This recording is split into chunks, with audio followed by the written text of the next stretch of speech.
Ayah, gasnya habis. Ya, pengen puzzle. Ayah, berasnya habis. Cuman cukup buat makan malam ini doang. Kalau besok nggak tahu. Ayah, lockdown itu apa sih?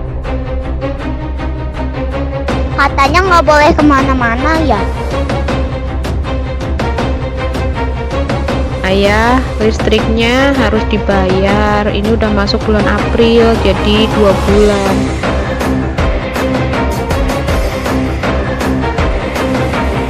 Aku bosen nih di rumah terus.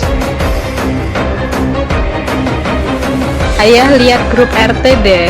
Nama ayah paling atas, belum bayar IPL. Ayah, wifi-nya lemot banget.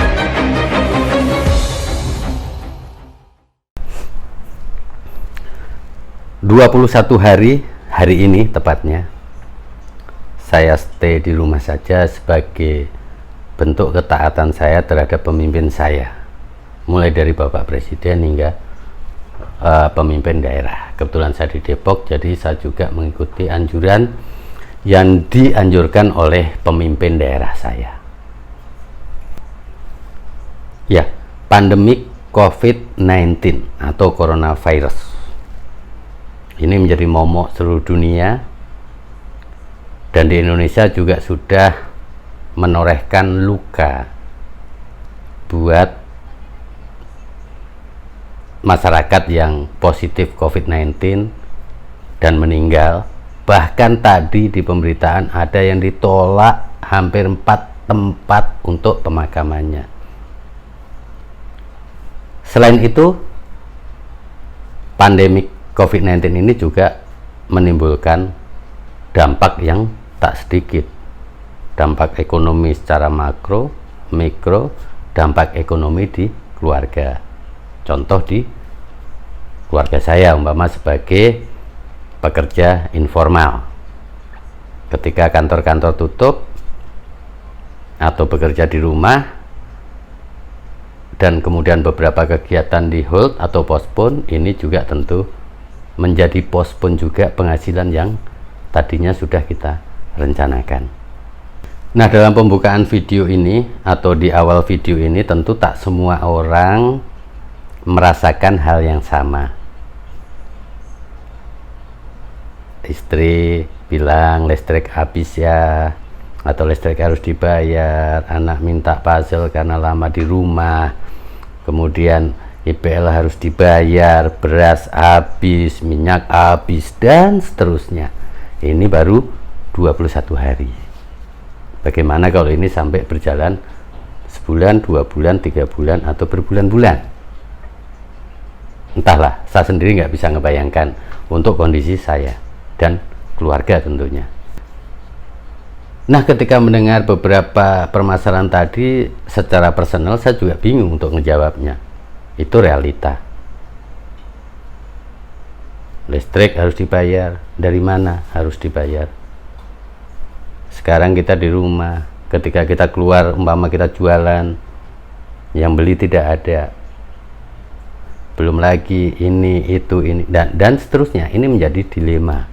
Nah, ketika dalam kondisi seperti ini, salahkah ketika kita berharap pada imam kita atau pemimpin kita, yang juga kalau saya sebut sebagai orang tua negeri ini, orang tua Indonesia tercinta? Nah, dalam hal ini siapa? Bapak Presiden beserta dengan para pembantunya, dan juga kita memiliki wakil, yakni wakil rakyat di Gedung Dewan Perwakilan Rakyat. Ini tentu juga kita memiliki harapan besar dalam kondisi seperti ini.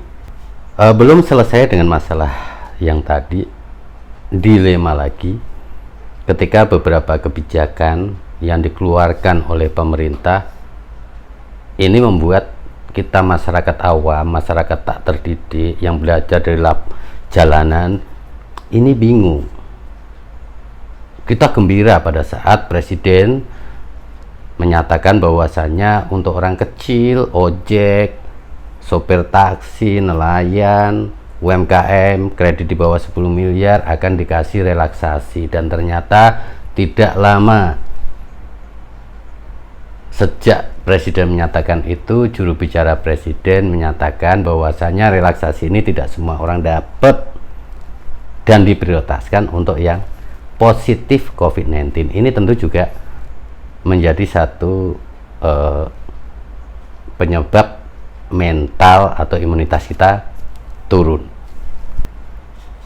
Nah, belum lagi setelah itu ada kebijakan bahwasanya pemerintah memberlakukan pembatasan sosial berskala besar didampingi dengan kebijakan darurat sipil. Nah, ini membingungkan lagi, khususnya buat saya, rakyat kecil yang hanya baca sekilas terkait dengan undang-undang darurat sipil.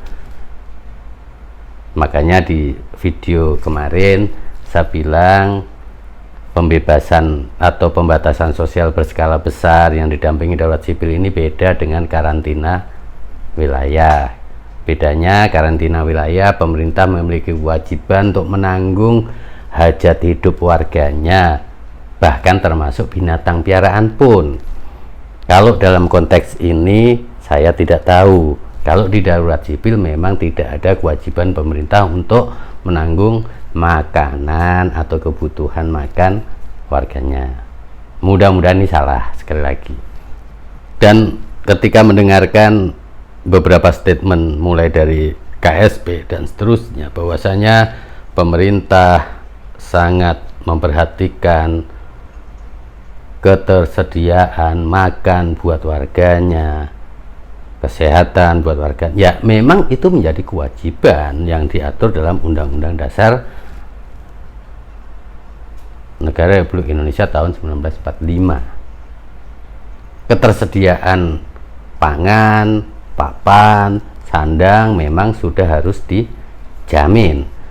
Nah, lalu bagaimana dengan jaminan pemerintah ketika masyarakat tidak ada kemampuan untuk memenuhi kebutuhan pangan, sandang, dan papan, terutama dalam kondisi darurat kesehatan seperti yang sudah dinyatakan oleh Presiden Republik Indonesia, dilengkapi dengan Perpu, dengan Kepres, dan seterusnya.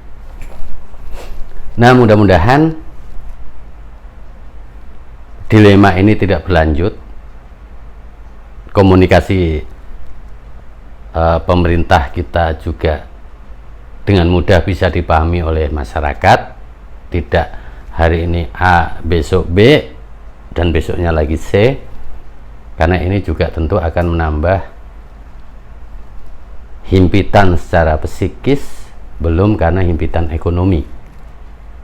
Jadi buat warga negara Republik Indonesia, saya juga rakyat Indonesia yang dalam kondisi saat ini mungkin sama dengan saudara-saudara saya yang sekarang di jalanan, ngojek dan lain sebagainya. Ayo selalu jaga kesehatan, sehat untuk Indonesia. Ibu Pertiwi pasti kuat. Assalamualaikum warahmatullahi wabarakatuh.